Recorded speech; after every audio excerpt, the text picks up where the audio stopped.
Hello viewers, welcome to my YouTube channel. जैसा कि आप जानते हैं कि हमारा ट्रायल्स 4 टाइप्स का है।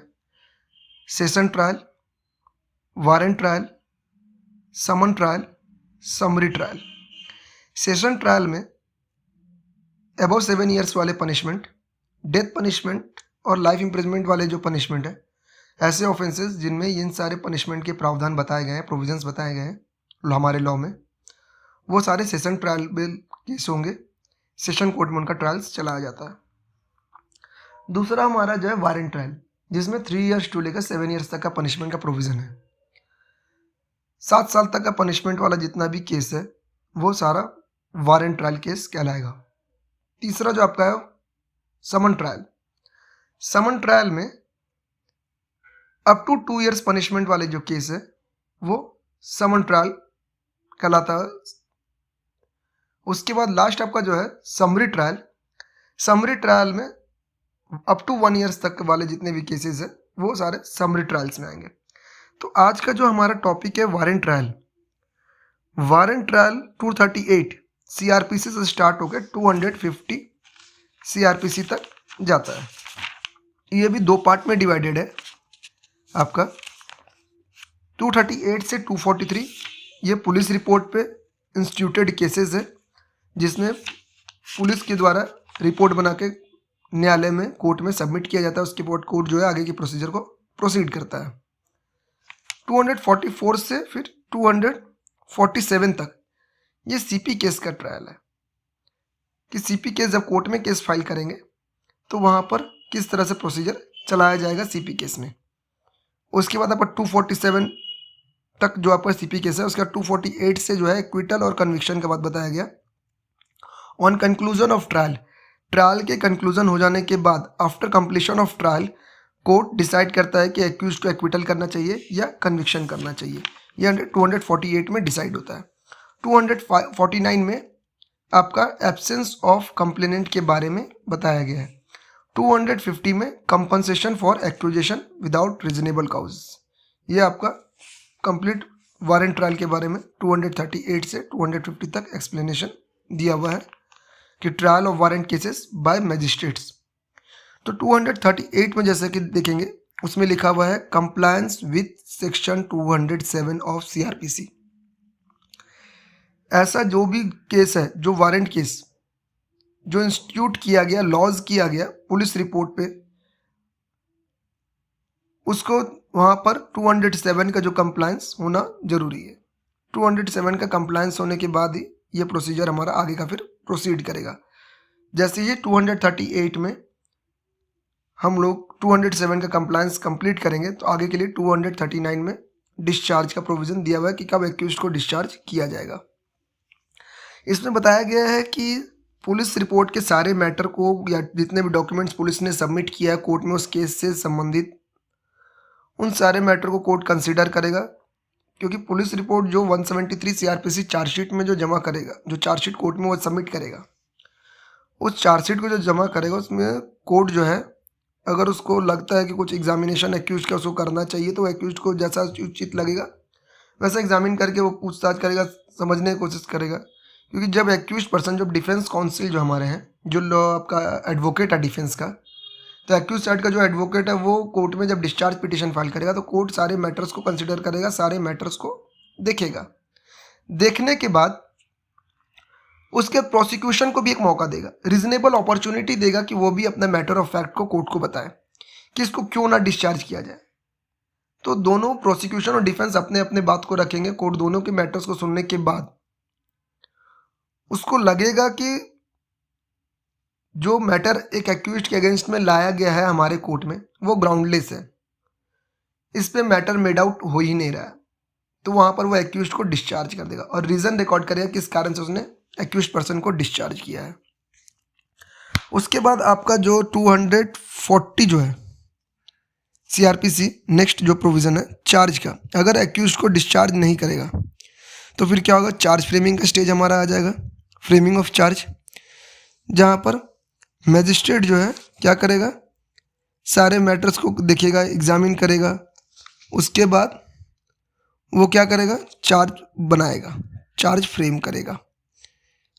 उसको पूरा चार्ज बनाने के बाद 240 का 1 में चार्ज जब फ्रेम हो जाएगा एक्यूज्ड के अगेंस्ट में, तो 240 का सबसेक्शन 2 में आपको चार्ज पढ़ के सुनाएगा, एक्यूज्ड पर्सन को एक्सप्लेन करेगा कि आपके अगेंस्ट में ये एलिगेशंस हैं, इसके रिगार्डिंग में आपका क्या रिप्लाई है, और उसे आस्क करता है कि क्या आप इस मैटर पे प्लीड गिल्टी करना चाहते हैं या नहीं, प्लीड गिल्टी करना चाहते हैं या नहीं। उसके बाद आगे अगर वो एक्यूज्ड पर्सन कोर्ट से कहता है कि वो ट्रायल के लिए रेडी है, तो कोर्ट आगे प्रोसीड करेगा 242 के लिए।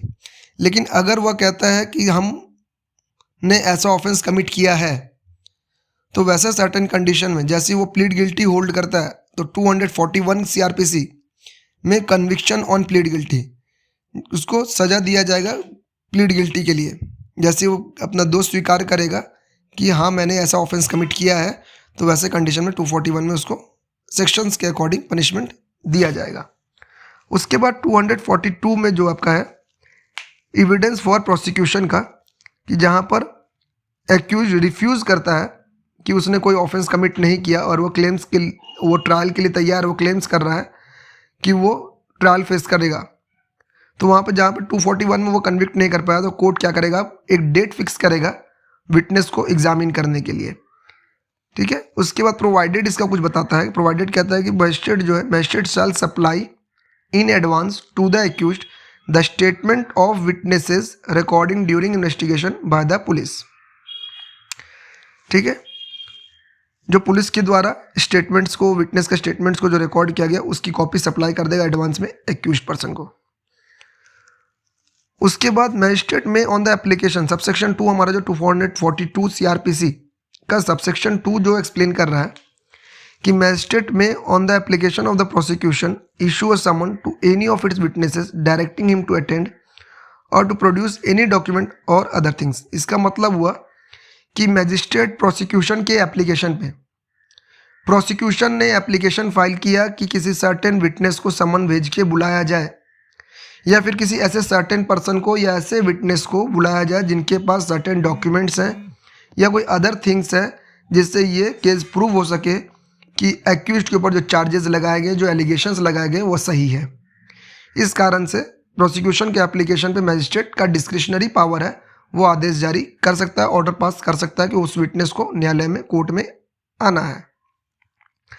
सबसेक्शन 3 में फिर क्या है, on the date so fixed the magistrate shall proceed to take all such evidences as may be produce in support of the prosecution. जो डेट फिक्स किया गया मजिस्ट्रेट के द्वारा, सारा एविडेंसेस प्रोसिक्यूशन साइड से सबसेक्शन 3 में लिया जाएगा।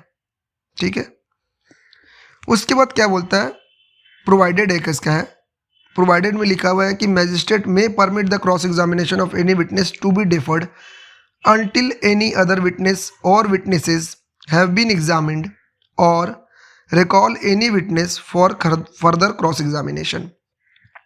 for further cross examination के लिए अगर मान लीजिए कि अगर कोर्ट में किसी प्रोसिक्यूशन साइड के विटनेस को क्रॉस एग्जामिन किया जा रहा है और उस क्रॉस एग्जामिन के समय एक्यूज्ड का लॉयर, डिफेंस लॉयर अगर मैजिस्ट्रेट से कुछ परमिशन मांगता है कि वो क्रॉस एग्जामिन को डेफर्ड कराना चाहता है, ठीक है, तो मैजिस्ट्रेट क्या करेगा, उसको परमिट कर सकता है कि क्रॉस एग्जामिन को डेफर्ड किया जाता है जब तक कि अदर जो विटनेस है या विटनेसेस है उनको एग्जामिन ना कर लिया जाए, या अदर कोई विटनेस को जिनको रिकॉल किया गया उनको फर्दर क्रॉस एग्जामिन ना कर लिया जाए।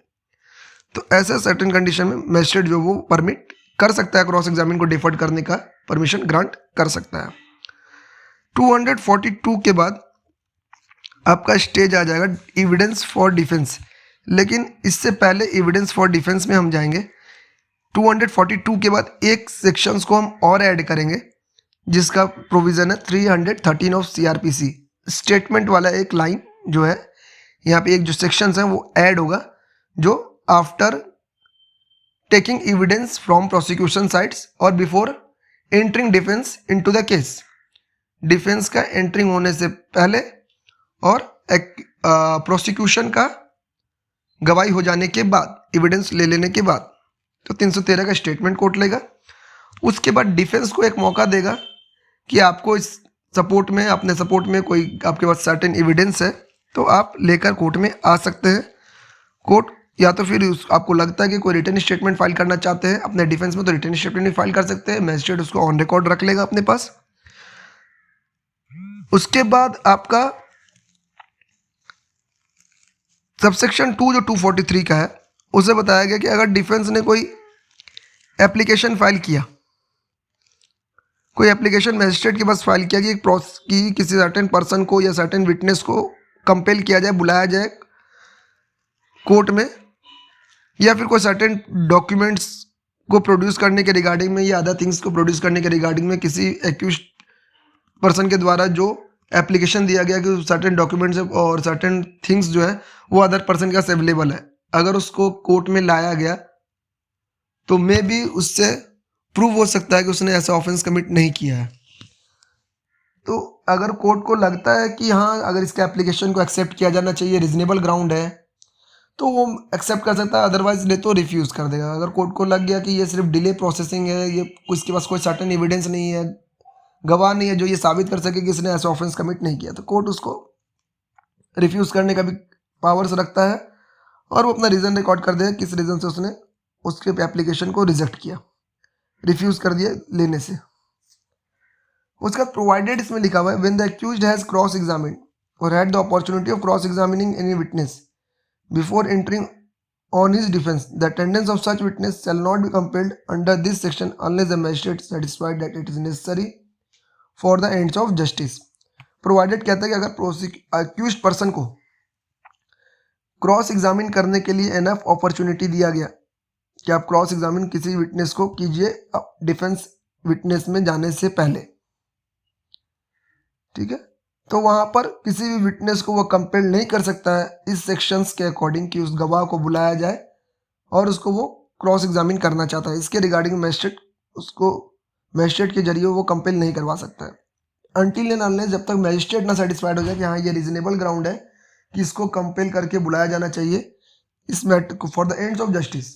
एंड्स ऑफ जस्टिस के लिए मेनली बुलाया जाता है कि भाई किसी के साथ अन्याय ना हो, जस्टिस सबको इक्वल जस्टिस मिले, इसलिए court for the ends of justice वो उसको मौका एक बार दे देता है कि चलिए ठीक है आप क्रॉस एग्जामिन फर्दर कर सकते हैं। उसके बाद जो हमारा आगे का सबसेक्शन है 243 का सबसेक्शन 3, मैजिस्ट्रेट में before summoning any witness on an application under subsection 2 required that the reasonable expense incurred by the witness in attending for the purpose of trial deposited in court. वो कहता है कि subsection 2 में जो किसी witness को बुलाने के लिए जो कोर्ट समन जारी करता है या किसी ऐसे सर्टेन विटनेस को जिसके पास कोई डॉक्यूमेंट्स या थिंग्स अवेलेबल है, उनको बुलाने के लिए जहाँ पर कोर्ट में वो एप्लीकेशन फाइल करता है, तो वहाँ पर कोर्ट उससे बोलेगा कि आप अपना कॉस्ट जो है वो न्यायालय में जमा कर दीजिए ताकि उस विटनेस को कोर्ट में बुलाया जा सके, ठीक है। ये आपका 243 तक ये डिफेंस के एविडेंस हो जाने के बाद आपका यहाँ पर सीधा प्रोविजन अब पढ़ेंगे 248 से। फिर ये सारे मैटर को कंक्लूड कर लेने के बाद, डिफेंस विटनेस ले लेने के बाद एक हमारा आर्गूमेंट स्टेज आएगा। आर्गूमेंट स्टेज के बाद आपका एक्विटल और कन्विक्शन का कोर्ट डिसीजन लेगा कि 248 में उसको एक्विटल करना है या कन्विक्शन करना है। ये कोर्ट का अपना ओन जजमेंट है, वो अपना ऑर्डर पास करेगा कि इसमें एक्यूज्ड गिल्टी है नहीं है, वो अपना रीज़न रिकॉर्ड कर देगा।